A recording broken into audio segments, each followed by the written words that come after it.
More than 1,800 students participated in the Intel Science Talent Search. Only 40 truly exceptional high school seniors were selected as finalists and invited to DC to present original research to judges, showcase their work, and compete.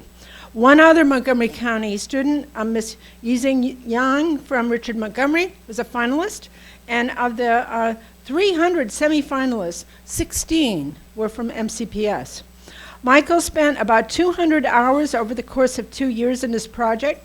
He coordinated with a physics professor and a graduate student at the University of Maryland.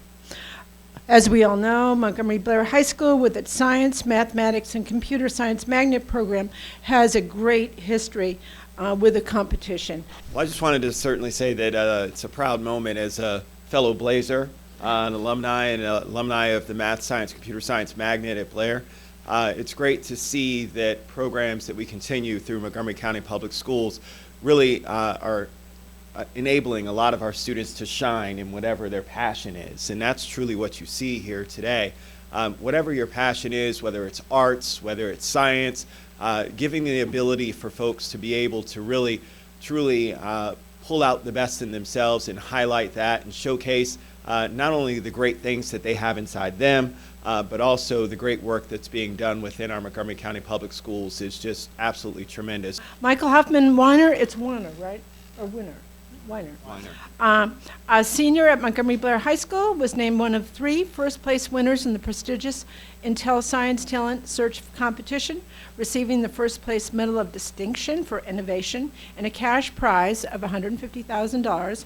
And whereas the Intel Science Talent Search, the nation's oldest and most prestigious pre-college science competition, honors exceptional high school seniors for their scientific research and for their potential as future leaders in the scientific community.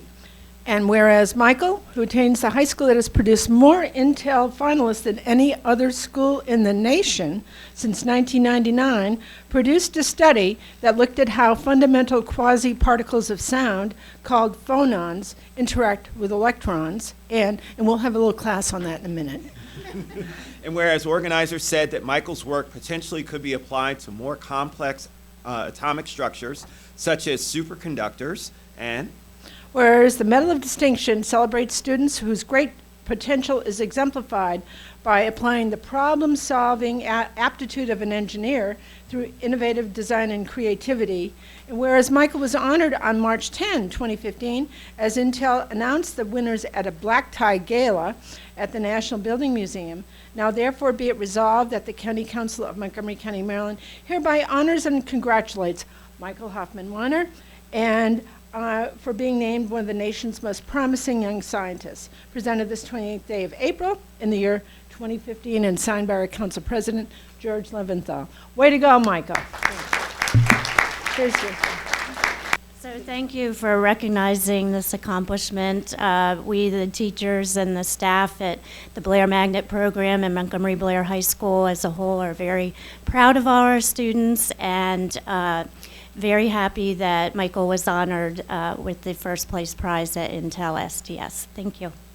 First off, I have to admit this is a bit of a stretch, but yeah, I might not have stayed my planet in the summer after junior year, but if I do say the planet, here's how it's going to go down. So my research was in how electrons interact with phonons. Electron-phonon interactions are actually the basis now, remember who you're dealing with here. Okay, I'm dealing. Okay, kindergartners. Okay, so phonons are particles of sound. So you've probably heard about how light is a wave in a particle, and heard news about that on the street or whatever. So similarly, all the time. Yeah, I know. Just like the budget is both. Okay. Yeah, shouldn't make those jokes. So yeah, similarly, sound is both a wave and a particle, as are many, many other phenomena. So a phonon is how we view sound. We want to think of it as particles. And I created a theory that helps us explain how electrons and phonons will bounce off each other and how electrons will emit and absorb phonons. This is important because my work was focused on low-frequency phonons, but higher-frequency phonons are what's responsible for a phenomenon called superconductivity. The idea is electrons will share phonons, and that will cause them to pair up and form almost like a laser of electricity, which makes a material a perfect conductor. There are many, many reasons why we don't currently have superconductors in our cell phones. The primary one being that they only function at really, really low temperatures.